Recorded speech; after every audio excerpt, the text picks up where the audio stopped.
Hello बच्चों, welcome back to our channel. तो आज के वीडियो में हम क्लास 6 का चैप्टर 8 पढ़ेंगे, जिसका नाम है सूक्ति स्तबकः, अर्थात अच्छे कथनों का समूह। तो जब से पहला श्लोक इस चैप्टर का हम पढ़ते हैं। उद्यमेन हि सिद्ध्यन्ति कार्याणि न मनोरथे न हि सुप्तस्य सिंहस्य प्रविशन्ति मुखे मृगा। अर्थात सभी कार्य परिश्रम से सिद्ध होते हैं। रुकिए, मैं इनका अन्वय आपको एक एक वर्ड करके पहले समझा देती हूँ, फिर इसका पूरा अर्थ बता दूंगी।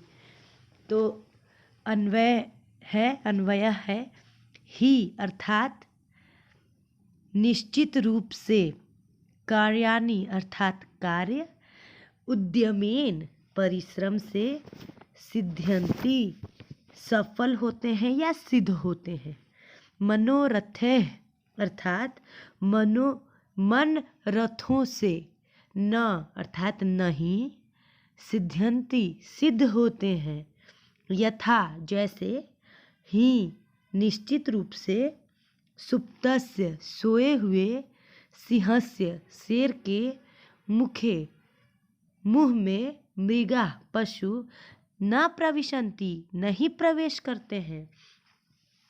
तो इसका अर्थ है सभी कार्य परिश्रम से सिद्ध होते हैं, केवल इच्छा करने या सोचने मात्र से नहीं।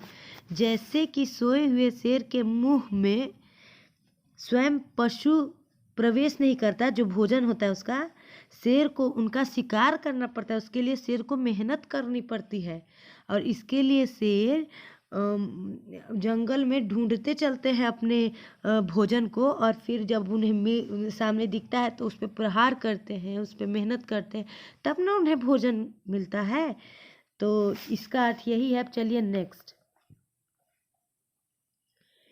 पुस्तके पठितः पाठ जीवनेनेव साधितः किम भवेत् तेन पाठेन जीवने यो न सार्थकः।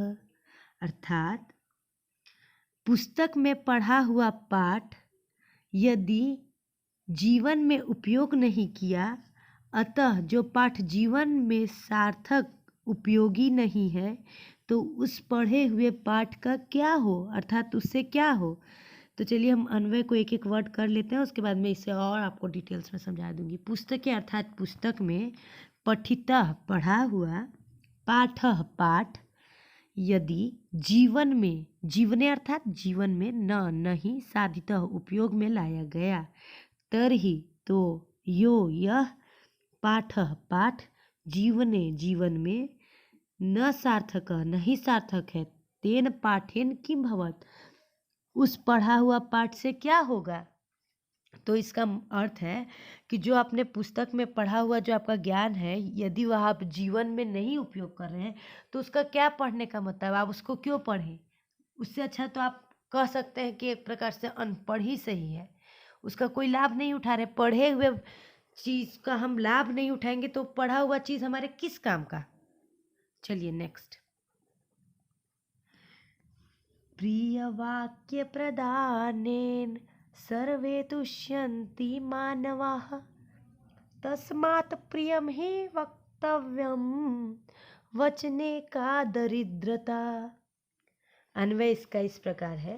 सर्वे सभी, मानवा मानव, प्रिय वाक्य प्रदानेन मधुर वाणी प्रदान करने से, तुष्यन्ति संतुष्ट होते हैं, तस्मात् इस कारण से, अस्माभि हमारे द्वारा, प्रियम मधुराणी, ही निश्चित रूप से, प्रियम मतलब मधुर वाणी, ही निश्चित रूप से, वक्तव्यम बोलना चाहिए, वचने का दरिद्रता बोलने में क्या गरीबी, दरिद्रता मतलब गरीबी, वचने अर्थात बोलने में, अस्ति है।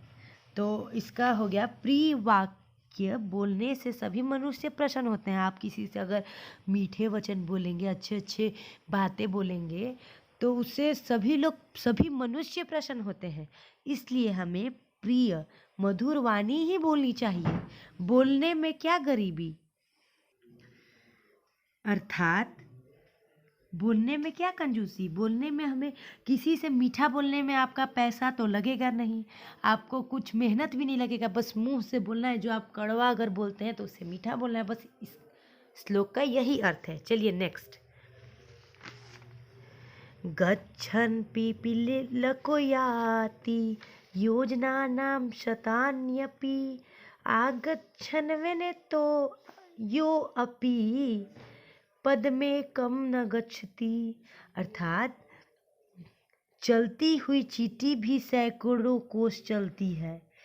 तो चलती हुई चींटी भी सैकड़ों कोस चलती है, परंतु चलता हुआ गरुड़ एक कदम भी नहीं जा पाता, अतः सदा आगे बढ़ते रहना चाहिए। तो चलिए अन्वय को हम एक एक वर्ड समझ लेते हैं। गच्छन जाता हुआ, पिपीलक नर चींटी, अपि भी, शतानी अर्थात सैकड़ों, योजना नाम अर्थात कोशों, याति जाता है, परम परंतु, अगछन न चलता हुआ, विंत ये गरुड़, पद में कम एक कदम, अपि भी, न नहीं, गच्छति जाता। अब इससे आप ये समझ सकते हैं कि अगर आप पढ़ाई में मेहनत करते रह जाते हैं तो आप कुछ ना कुछ ज़रूर बन जाएंगे, जो आप जो मंजिल सोच के रखे होंगे। लेकिन अगर आप सोए रहेंगे, बैठे रहेंगे, आप मेहनत ही नहीं करेंगे, तो फिर आप सोचेंगे कि मुझे सोए सोए मुझे नौकरी मिल जाए, तो वो पॉसिबल नहीं हो पाता है। इसका बस यही अर्थ है कि चलती हुई चींटी जो है वो सैकड़ों मील, सैकड़ों दूर, बहुत दूर चल लेती है, लेकिन जो सोया हुआ गरुड़ है वह सोया ही रह जाता है, वो एक कदम भी नहीं चल पाता। चलिए नेक्स्ट।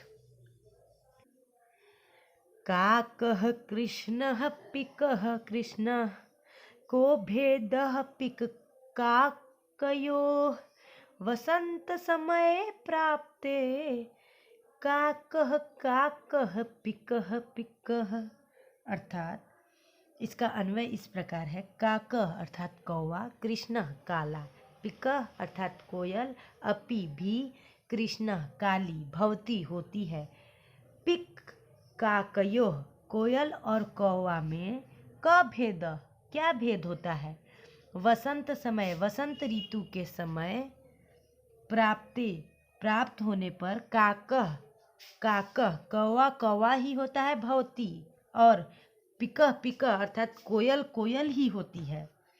तो कौवा भी काला होता है और कोयल भी काली होती है। इसका अर्थ इस प्रकार है। तो फिर कौवे को कोयल में क्या भेद, मतलब कौवे और कोयल में क्या भेद है, कुछ भेद नहीं है। बट आगे वसंत ऋतु आने पर, अब वसंत ऋतु आने पर यह पता चलता है कि कौवा तो कौवा होता है और कोयल कोयल ही होती है। तो मैंने आपको ये चैप्टर पूरा समझा दिया, जिसका नाम था सुक्ति स्तबक। तो अब हम आपसे मिलेंगे नेक्स्ट चैप्टर में, जो कि कक्षा 6 का चैप्टर 9 होगा। तो ठीक है, थैंक यू। आप अपने दोस्तों में वीडियो शेयर कर दीजिएगा, आप अगर 6 क्लास के होंगे तो, ताकि वो भी पढ़ सकें। तो थैंक यू फॉर वॉचिंग।